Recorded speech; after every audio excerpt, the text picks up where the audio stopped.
ഇന്നൊരു special day ആണ് കേട്ടോ. വേറൊന്നല്ല, എൻ്റെ ബർത്ത്ഡേ ആണ്.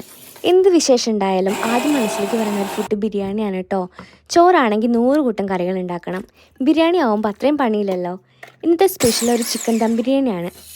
എനിക്ക് ചിക്കൻ നേരിട്ട് കറിയിലേക്ക് ഇടുന്നേക്കാളും ഒന്ന് ഫ്രൈ ചെയ്തിട്ട് ഇടുന്നതാണ് കുറച്ചുകൂടെ ടേസ്റ്റായിട്ട് തോന്നിയിട്ടുള്ളത്. ഇഞ്ചിയും വെളുത്തുള്ളിയും പച്ചമുളകും കൂടെ മിക്സിയിൽ ഒരു പേസ്റ്റ് പരുവാക്കിയിട്ട് അതിൻ്റെ പകുതി ഫ്രൈ ചെയ്യുന്ന മസാലയിലേക്കും ബാക്കി കറി ഉണ്ടാക്കുമ്പോഴും ആഡ് ചെയ്യും. തക്കാളി ഞാൻ പേസ്റ്റാക്കിയിട്ടാണ് കേട്ടോ ആഡ് ചെയ്യാറ്. ഞാൻ തക്കാളിയുടെ ഒപ്പം കുറച്ച് തൈരും കൂടെ ചേർക്കാറുണ്ട്.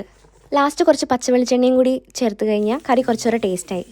റൈസ് പെട്ടെന്ന് റെഡി ആവുമല്ലോ. നെക്സ്റ്റ് ദം ചെയ്യലാണ് പരിപാടി. ആദ്യം നെയ്യ് ഒരു ബൗളിൽ സ്പ്രെഡ് ചെയ്തിട്ട് റൈസും നെയ്യും ചിക്കൻ കറിയും മല്ലിയിലയും സബോള ഫ്രൈ ചെയ്തതും കാഷ്യൂനട്ടും മുന്തിരിയും ഫ്രൈ ചെയ്തതും ഇട്ടിട്ട് അങ്ങനെ ആ ലെയർ റിപ്പീറ്റ് ചെയ്യും. അലുമിനിയം ഫോയിൽ കൊണ്ട് കവർ ചെയ്തിട്ട് ഓവനിൽ ഒരു 15 to 20 മിനിറ്റ് വെച്ച് കഴിഞ്ഞാൽ ബിരിയാണി റെഡിയായി.